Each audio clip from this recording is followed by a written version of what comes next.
My friend, my friend. So, intermediate guitar, you've already learned your scales, your shapes, your chords. You know what a triad is. You know how to form all 7 notes in a diatonic scale. Do, re, mi, fa, sol, la, ti, do. You know what the scale positions are that are built off of each one. Major, minor, minor, major, major, minor, diminished. And you know what an augmented is because it's not in a major key.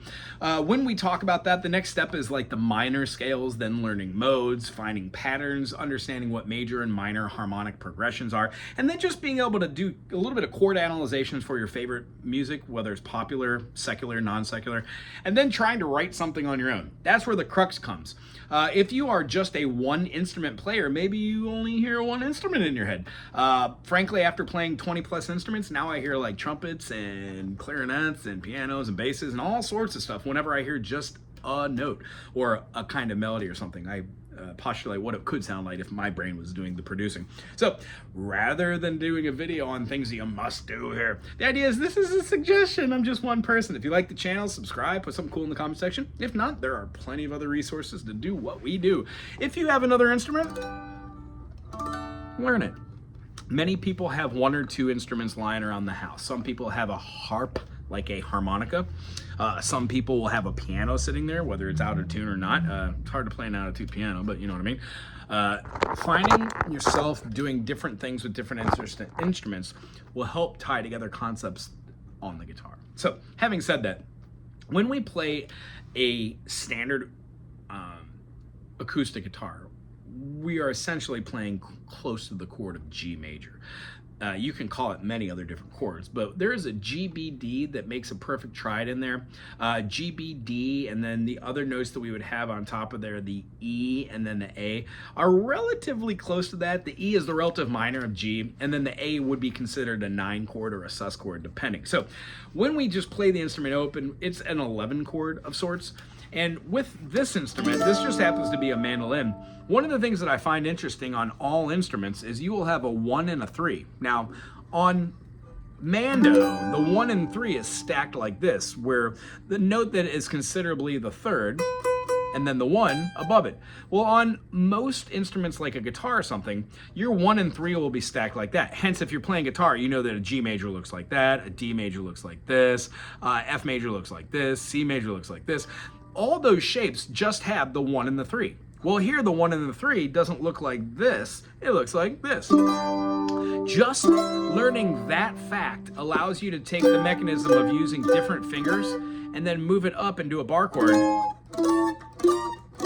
If you can play a major, and you can play a major, and then you can play a minor by flattening that median, then hypothetically, if you know how to play a scale on a guitar, do, re, mi, fa, sol, la, ti, do, or whole step,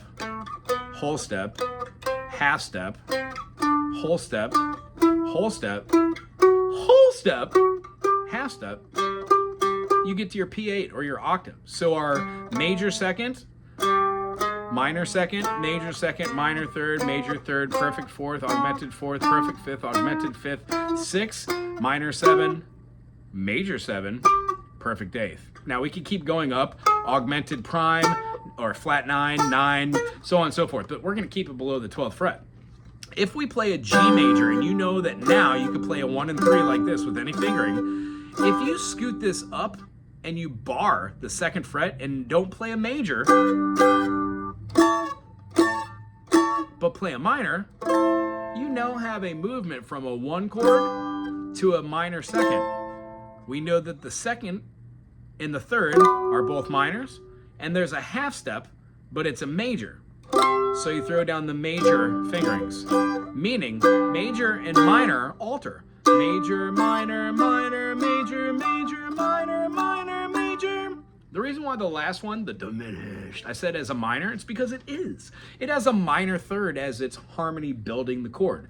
The other harmony just happens to be another minor 3rd, very tertiary, but all of these are based off of stacking of those thirds. So if you can play a G, and you can play a G minor, the only one you're missing now is this one. This is considered the diminished. You can play it many different ways. That's kind of how it feels. So if you did something along the lines of G major, A minor, B minor, C major, D major, E would feel weird. That's the feeling. It looks exactly like you would have the minor or the major, except you're moving it out one finger.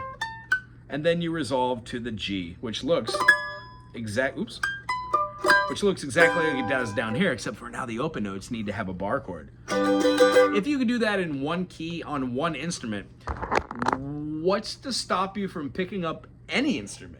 By learning what you've already learned, knowing what triads are, knowing how to have notes that have dynamics,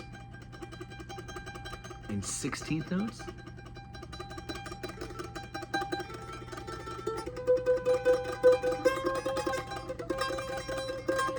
You can start just noodling around and having fun with all of these different notes. And hearing chords that you already know on your instrument of choice.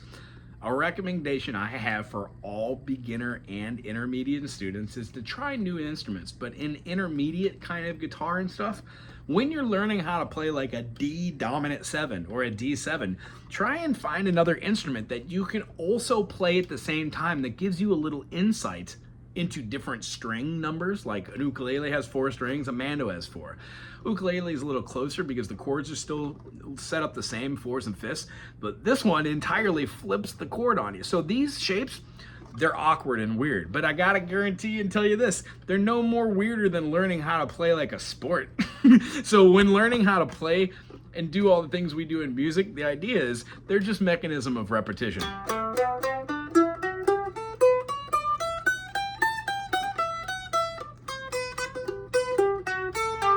All the melodies that derive come out of hours of clocking. 1, 2, 3.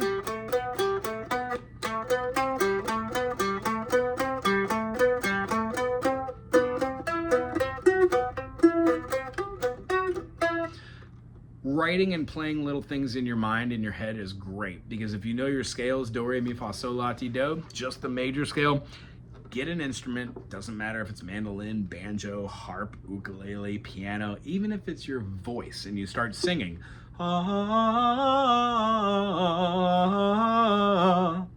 Being able to have a vocabulary and play 2 instruments makes playing the 3rd one and then the 4th one and then the 5th one even easier.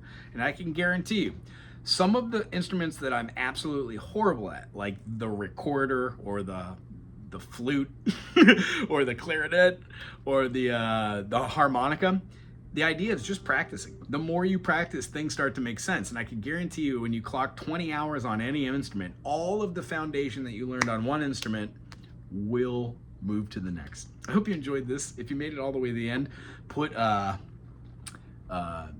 I don't know, 1, 2, 3, 4. It's the combination to my luggage. Aloha.